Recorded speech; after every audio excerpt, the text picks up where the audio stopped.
Fear is a powerful emotion. It can either drive us forward or hold us back. One of the most common fears people face is the fear of failure. We often hesitate to chase our dreams, speak our minds, or take a new path simply because we're afraid of what might go wrong. But the truth is, failing isn't the worst outcome. Not trying at all is. When you try and fail, you learn, grow, and evolve. But when you don't try, you remain exactly where you are, stuck, stagnant, and filled with regret. The quote, "Never be afraid to fail, be afraid not to try," is a reminder that the risk of staying in your comfort zone far outweighs the risk of failure. Life rewards those who take chances, not those who wait for perfect conditions or guaranteed results. Failure is often misunderstood.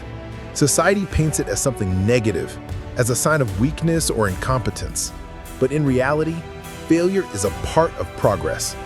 Every great invention, every successful business, and every personal breakthrough has failure in its foundation. Thomas Edison failed countless times before perfecting the light bulb. Michael Jordan was cut from his high school basketball team.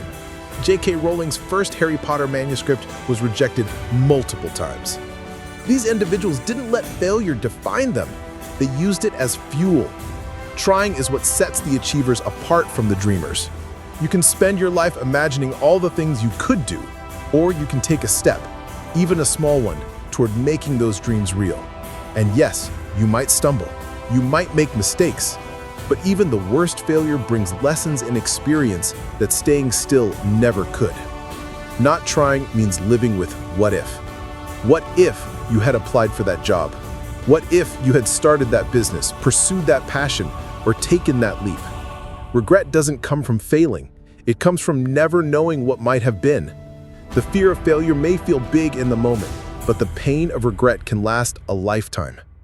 Courage isn't the absence of fear. It's the decision that something else is more important than fear. And trying, regardless of the outcome, is a form of courage. It shows you're willing to bet on yourself, to step into the unknown, and to grow through the process. Trying creates momentum.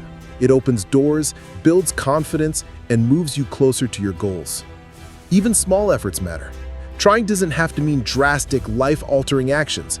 It could mean taking the first step, making the first call, or starting something new even if you don't feel ready.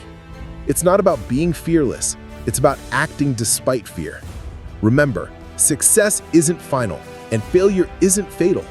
What matters most is the effort you make. Every time you try, you become stronger, wiser, and more capable. You build resilience, and that resilience becomes the foundation of your future success. In life, the only real failure is never starting. Everything else is feedback, redirection, and growth. So don't wait for the perfect time. Don't wait until you feel ready. Start now. Try, fall, get back up, and try again. Your journey will be messy, but it will be real. And that's where true success lives. Never be afraid to fail. Be afraid not to try. Because trying means you're alive, engaged, and chasing something better. And that is far more powerful than staying safe in fear. So go ahead, take that first step. The only thing you should truly fear is not becoming the person you were meant to be.